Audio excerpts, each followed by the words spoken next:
सूरज ने मरते वक्त पूजा से क्या कहा आखिरी लम्हों में। पूजा कॉलेज में पढ़ने वाले सूरज और पूजा एक दूसरे से बेहद प्यार करते थे। एक दिन पूजा अपने कॉलेज से हाफ डे लेकर चली गई। कॉलेज से बाहर आने के बाद उसने सूरज को फ़ोन किया और कहा कि वह कॉलेज के बाहर गेट पर उसका इंतज़ार कर रही है और उसे अपने बाइक से घर छोड़ दे। सूरज ने पूजा से कहा, ओके, मैं 10 मिनट में आता हूँ, तुम वेट करो। पूजा पिछले 25 मिनट से कॉलेज के बाहर खड़ी रही, लेकिन सूरज नहीं आया। गुस्से से लाल पूजा ने देखा कि पूरे 30 मिनट बाद सूरज बाइक लेकर उसके पास आया। पूजा ने कहा, अब क्यों आए हो? चले जाओ यहाँ से, मैं खुद चली जाऊँगी। सूरज ने मुस्कुराते हुए कहा, अच्छा चलो भी। सूरज ने माफ़ी मांगी तो पूजा बस थोड़ा मुस्कुराई और उसके बाइक पर बैठ गई। लेकिन पूजा अब नोटिस करने लगी थी कि सूरज अक्सर उससे किसी भी गलती को लेकर बस माफ़ी मांगता है, उससे आगे ज़्यादा नहीं बोलता। पूजा ने यह भी नोटिस किया था कि सूरज ऐसा किसी भी गलती से बचने के लिए करता है, उसके किसी भी गलती के लिए उससे ज़्यादा बात ना करना पड़े, इसलिए सूरज फट से माफ़ी मांग लेता था, जबकि सूरज ऐसा पहले कभी नहीं करता था। सूरज और पूजा के बीच ऐसा बहुत दिनों तक चला। अब तो पूजा भी सूरज के इन हरकतों से तंग आ चुकी थी। वह सोचती थी कि माफ़ी मांगने से सब कुछ ठीक नहीं हो जाता, लेकिन सूरज शायद वह बात समझने के लिए तैयार नहीं था। पूजा ने काफ़ी कोशिश की सूरज को समझाने की, पर वह नहीं समझा। आखिरकार पूजा ने फैसला कर लिया कि वह इस रिलेशनशिप को ख़त्म कर देगी, क्योंकि पूजा का मानना था कि एक लव रिलेशनशिप सिर्फ माफ़ी मांगने से नहीं चलता। पूजा ने सूरज का फ़ोन ही उठाना बंद कर दिया था।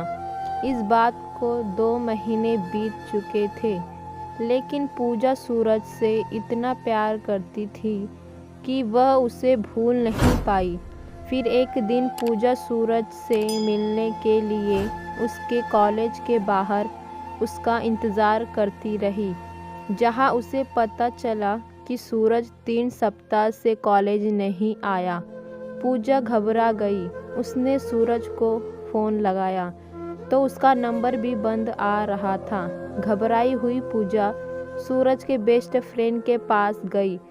वहां उसे पता चला कि सूरज पिछले 3 सप्ताह से हॉस्पिटल में है।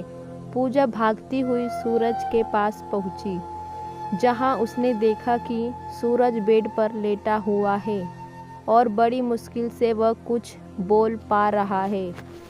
सूरज को देखकर पूजा रोने लगी। पूजा को देख सूरज के आंखों में भी आंसू आ गए। फिर बड़ी मुश्किल से सूरज ने पूजा से कहा, मुझे माफ़ कर दो, और फिर आंखें बंद कर ली। उसके बाद सूरज ने कभी आंखें नहीं खोली।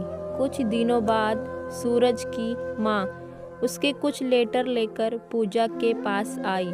लेटर में लिखा था, मेरी प्यारी पूजा, बार बार तुमसे माफ़ी मांगना मुझे भी अच्छा नहीं लगता।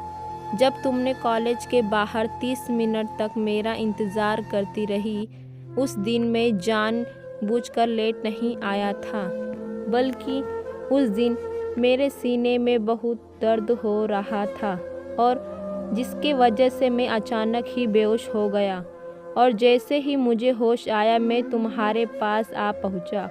उस दिन मैंने तुम्हें इसलिए कुछ नहीं बताया क्योंकि मुझे पता था तुम टेंशन में आ जाओगी। उसके बाद भी जब जब मैंने तुमसे माफ़ी मांगी, उसके पीछे भी वजह वही थी। मेरे दिल में होल है और इसका पता मुझे कुछ दिन पहले ही पता चला। मैं भी तुमसे बहुत प्यार करता हूँ और करता रहूँगा। काश भगवान मुझे थोड़ी और ज़िंदगी दे पाते ताकि मैं तुम्हारे साथ थोड़ा और वक्त बिता पाता।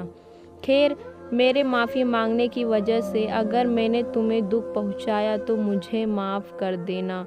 पूजा। लेटर को पढ़ने के बाद पूजा के आंखों से आंसू थमने का नाम ही नहीं ले रहे थे।